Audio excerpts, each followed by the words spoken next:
Hello बच्चों, जीव विज्ञान के कोशिका के पाठ के अंतर्गत आज हम कोशिका द्रव के बारे में पढ़ेंगे। यह कोशिका के अंदर तरल पदार्थ जो कोशिका झिल्ली तथा केंद्रक के बीच पाया जाता है कोशिका द्रव कहलाता है। अर्थात कि किसी भी सेल में सेल मेम्ब्रेन और न्यूक्लियस के बीच जो भी स्पेस होता है उसके अंदर का जो लिक्विड होता है वह साइटोप्लाज्म कहलाता है। इस साइटोप्लाज्म में वेरियस शेप्ड अलग अलग आकार के विशिष्ट संरचनाएं पाई जाती हैं। यह सभी झिल्लीदार स्ट्रक्चर संरचनाएं होती हैं जिनका विशिष्ट कार्य होता है।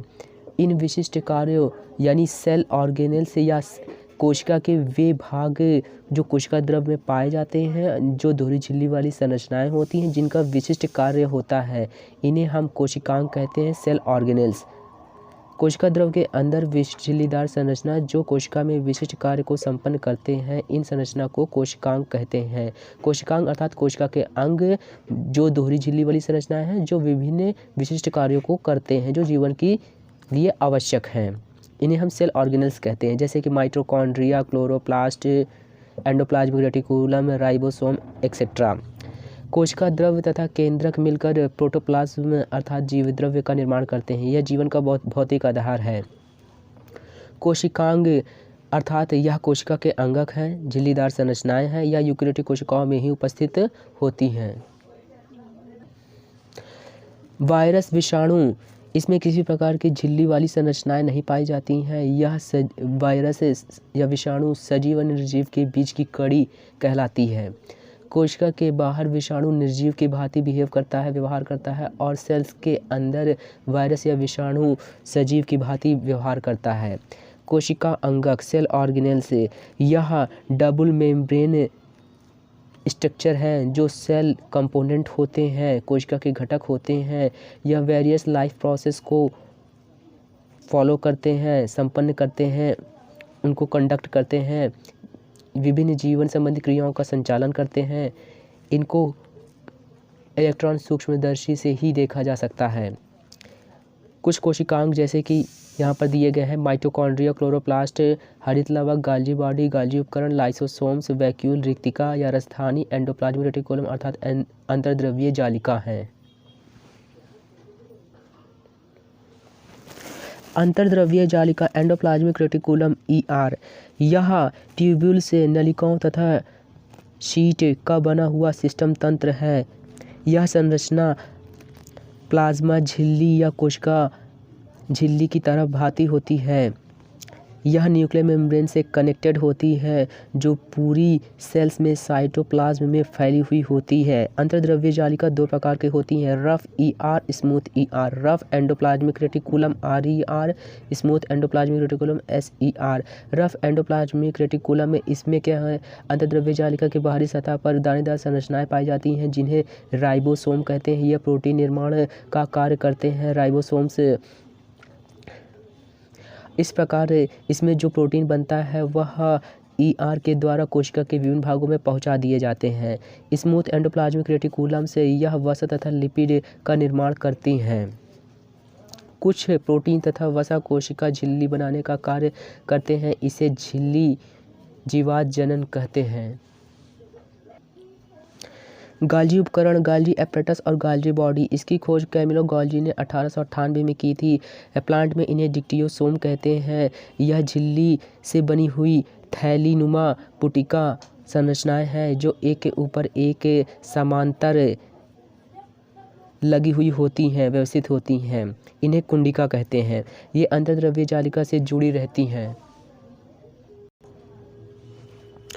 गाल्जी उपकरण या गाल्जी अपरेटस और बॉडी एंडोप्लाज्मिक रेटिकुलम में संश्लेषित पदार्थ है। गाल्जी उपकरण में पैक करके कोशिका के बाहर तथा कोशिका के अंदर विभिन्न क्षेत्रों में भेज दिए जाते हैं। अर्थात एंडोप्लाज्मिक रेटिकुलम में जो प्रोटीन और अन्य जो पदार्थ संश्लेषित होते हैं, बनते हैं, उनको गाल्जी उपकरण पैक में, छोटे पैक में बनाता है और इसे कोशिका के अंदर विभिन्न भागों में भेज देता है।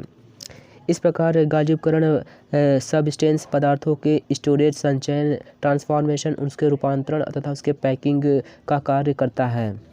गाल्जी उपकरण लाइसोसोम्स को भी बनाता है। इसे हम सेल का ट्रैफिक पुलिस भी कहते हैं। लाइसोसोम कोशिका के अंदर यह भी गोल गोलवत संरचनाएं पाई जाती हैं जिन्हें हम लाइसोसोम कहते हैं। इसकी खोज डी डुवे ने 1955 में की थी। ये सामान्यतः जंतु कोशिकाओं में पाया जाता है। पादप कोशिकाओं में यह अनुपस्थित होते हैं। यह लाइसोसोम्स आवश्यकता पड़ने पर स्वयं नष्ट हो जाते हैं, इसलिए इन्हें सुसाइड बैग ऑफ सेल्स आत्मघाती थैली कहा जाता है।